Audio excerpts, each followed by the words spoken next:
Hi students, I hope you all are doing good. So our topic is scope of variables. Actually in my previous lecture I told you about the variables. वहाँ पे मैंने आपको variables बोला था क्या होता है. In fact मैंने scope भी बोला था variables का क्या होता है. बट हमने इन डिटेल जो है वहाँ पे हम नहीं गए थे, लेकिन यहाँ पे हम इन डिटेल जाएंगे. ठीक है.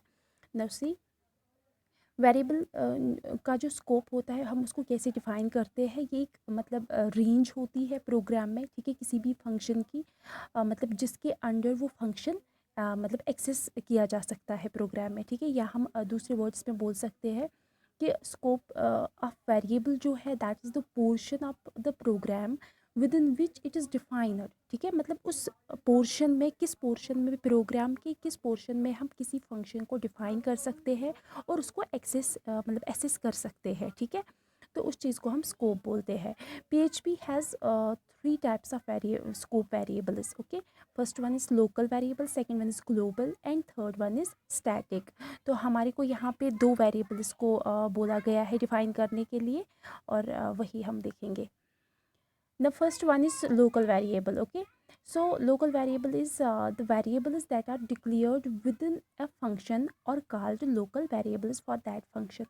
मतलब क्या है इस चीज़ का कि मतलब वो वेरिएबल्स जो हम फंक्शन के अंदर डिफाइन करते हैं. ठीक है. फंक्शन के अंदर कोई भी फंक्शन है, फॉर एग्जांपल लो कोई भी लाइक सम की फंक्शन लो आप. उस सम वाली फंक्शन के मतलब अंदर लाइक ब्रेसेस, उन दो कर्ली ब्रेसेस के अंदर जो भी वेरिएबल आप डिक्लेयर करोगे उस वेरिएबल को हम लोकल वेरिएबल बोलते हैं.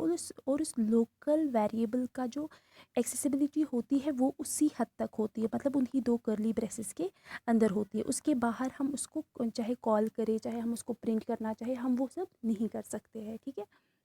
उनका जो स्कोप होता है वो सिर्फ उसी पर्टिकुलर फंक्शन के अंदर होता है. ठीक है. जहाँ पे हम उनको डिक्लेयर करते हैं.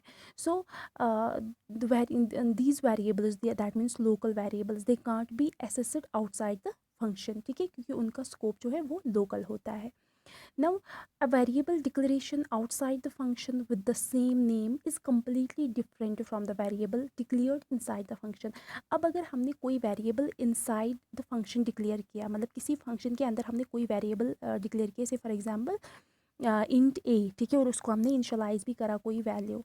तो अब हमने उसी मतलब सेम वेरिएबल को अगर हमने फंक्शन के बाहर डिक्लेयर किया, उन दोनों का जो वैल्यू होगा वो बिल्कुल डिफरेंट होगा. ठीक है. उनको हम कंसिडर नहीं करेंगे कि ये दोनों एक ही वेरिएबल है. ठीक है. हम इसको एग्जाम्पल के अंदर सीखेंगे. फॉर एग्जाम्पल लोकल वेरिएबल, यहाँ पे मैंने कोई प्रोग्राम लिखा PHP के अंदर और इसको सेव करा मैंने लोकल वेरिएबल 1.php के नाम से. ठीक है. मैंने आपको पहले ही बोला कि जब भी हम PHP में कोई भी फाइल लिखते हैं, कोई भी कोड लिखते हैं, उसको हम किस एक्सटेंशन से स्टोर करते हैं, सेव करते हैं .php से. जैसे HTML में हम .html के नाम से उस एक्सटेंशन से HTML फाइल को सेव करते हैं, और यहाँ पे हम .php के नाम से सेव करते हैं. नाउ सी, तो PHP के अंदर मैंने PHP का कोड लिखा. ठीक है. टैग जो इसका अपना है, उसके अंदर एक फंक्शन को हमने डिफाइन करा. ठीक है. फंक्शन लोकल वैर. तो उसके बाद कर्ली ब्रेसेस दो लिखे और उसके अंदर हमने एक वेरिएबल को डिक्लेयर करा. वेरिएबल को डिक्लेयर करने से पहले हम डॉलर साइन का यूज़ करते हैं. You can see it here. ठीक है. यहाँ पे हमने इस डॉलर साइन का यूज़ किया है. तो नम वेरिएबल, नम जो है इस नेम का एक वेरिएबल हमने डिक्लेयर करा. यहाँ पे उसको वैल्यू जो है वो इनिशियलाइज करा 45. तो ये जो वेरिएबल है, this variable is local variable. अब आप देखो, eco local variable declared inside the function is. अब जो इको जो है ये क्या करेगी, प्रिंट करेगी मैसेज. ठीक है. जब हम इसको रन करेंगे ब्राउज़र पे, तो इको जो हमें वहाँ पे मैसेज आएगी वो क्या होगी, local variable declared inside the function is dollar num. मतलब नम में क्या है 45, तो 45 आ जाएगा. तो ऑब्वियसली ये प्रिंट होगा वहाँ पे. अब अगर यही मैसेज मैंने मतलब अगर मैं यही मैसेज यहाँ पे राइट डाउन करूँगी, फॉर एग्जांपल यहाँ पे राइट डाउन करूँगी echo local variable declared inside the function, तो वो वैल्यू जो है वो वहाँ पे वो मैसेज आएगी नहीं, क्योंकि वो बोलेगा कोई एरर आएगा, बोलेगा कि ये डिफाइनेड नहीं है. ठीक है. लेकिन ये जो अंदर हमने डिक्लेयर किया इसका वैल्यू आ जाएगा, दैट्स 45. तो यहाँ पे आउटपुट मैंने लिख के रखा है, local variable declared inside the function is 45. Okay. तो this way you can say कि लोकल वेरिएबल जो है उसका स्कोप सिर्फ इस फंक्शन के अंदर होता है. दैट मीन्स यहाँ से यहाँ तक. ठीक है. सॉरी यहाँ तक. Okay, so this is about local variable. Now wait, now next topic is next type is global variable.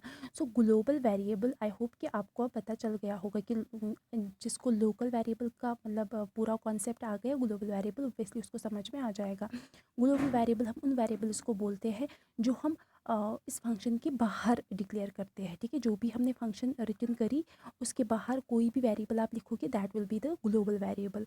लेकिन उस ग्लोबल वेरिएबल को एक्सेस करने के लिए you have to use a keyword that's global keyword. ठीक है, नाउ यू कैन सी ये जो वेरिएबल्स जो है ये हम एक्सेस कर सकते हैं प्रोग्राम के, मतलब कहीं पे भी हम इन वेरिएबल्स को एक्सेस कर सकते हैं, कहीं भी हम इसको यूज़ कर सकते हैं, क्योंकि ये क्या होते हैं, ये डिक्लेयर्ड होते हैं ग्लोबली. ये जो वेरिएबल्स होते हैं these are declared globally. So we can use these very variables throughout the program. So to access the global variable within a function, use the global keyword before the variable. Variable से पहले हमको global keyword का use करना है. ठीक है, in order to get this very value. So however these variables can be directly accessed are used outside the function without any keyword. ठीक है, मतलब हम इनको या तो डायरेक्टली एक्सेस कर सकते हैं या तो हम इनको आउटसाइड द फंक्शन कोई भी किसी भी कीवर्ड के बगैर भी लिख सकते हैं. Therefore there is no need to use any keyword to access a global variable outside the function. मतलब यहाँ पे हम ग्लोबल कीवर्ड जो है ये लिख भी सकते हैं या हम इसके बगैर भी इस वेरिएबल को फंक्शन के बाहर यूज़ करके उसको एक्सेस कर सकते हैं. चलो हम देखते हैं कैसे. नाउ सी, यहाँ पे एक दूसरा कोड हमने लिखा जो हमने किस फाइल से ये सेव करा, ग्लोबल वेरिएबल 1.php. ओके, तो अब मैंने php के अंदर एक ग्लोबल वेरिएबल डिक्लेयर करा जो कि ये है S name, sorry S not, it's dollar, sorry dollar हम यूज़ करते हैं वेरिएबल को स्टार्ट करने से पहले. Dollar name is equal Sanaya Sharma. ठीक है, ये और ये जो नाम है ये हम हमेशा डबल कोट्स में रखते हैं. और हर एक सेंटेंस जो है वो कॉलम जो है ये कोलन जो है इसी से हम सेमी कोलन से हम इसको एंड करते हैं सेंटेंस को. ठीक है, सो नाउ फंक्शन ग्लोबल वैर, ये एक फंक्शन हमने डिक्लेयर करी और इसके अंदर मैंने लिखा ग्लोबल डॉलर नेम. ठीक है, ग्लोबल एक कीवर्ड है और डॉलर नेम जो है ये वेरिएबल है. ठीक है, अब इको मैसेज मैंने प्रिंट मतलब मैं प्रिंट करना चाहती हूँ echo variable inside the function. और उसके बाद ब्रेक, ये ब्रेक हम यहाँ पे भी लिख सकते हैं. ब्रेक मतलब जो ही पहला मैसेज आएगा variable inside the function is equal to कोई मतलब वैल्यू, मतलब ये नाम. उसके बाद जब दूसरा फंक्शन आएगा that is this echo variable also, वो दूसरी लाइन पे आना चाहिए. That's why I am using break here. ठीक है, तो उसके बाद क्या है, नाउ ग्लोबल वेरिएबल बाहर भी मैंने डिक्लेयर करा, echo variable outside the function. See now मैंने ये जो ग्लोबल वेरिएबल जो है ये मैंने बाहर लिखा फंक्शन के बाहर, इसका मतलब मैं इसको एक्सेस कर सकती हूँ कहीं पे भी. ठीक है, उसके बाद मैंने फंक्शन के बाहर भी ये मैसेज प्रिंट करा, मतलब कि मैं देखना चाहती हूँ कि क्या मैं इसको दोनों मतलब inside the function and outside the function दोनों जगहों पे एक्सेस कर सकती हूँ कि नहीं. ठीक है, तो जो ही मैंने इसको रन करा with this name that means global variable 1.php किस पे, ब्राउज़र पे, और इसको कॉल करके हमारा जो आउटपुट है वो इस तरह से आ जाएगा. ठीक है, मतलब इनसाइड द फंक्शन भी और आउटसाइड द फंक्शन भी.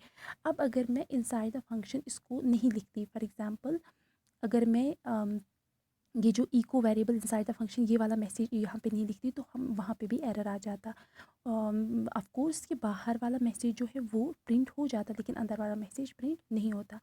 ये आपको और ज़्यादा समझ में आ जाता अगर हम इसको प्रैक्टिकली करते. लेकिन आई होप कि आपको थोड़ा सा मतलब कॉन्सेप्ट तो आता होगा इस सब से.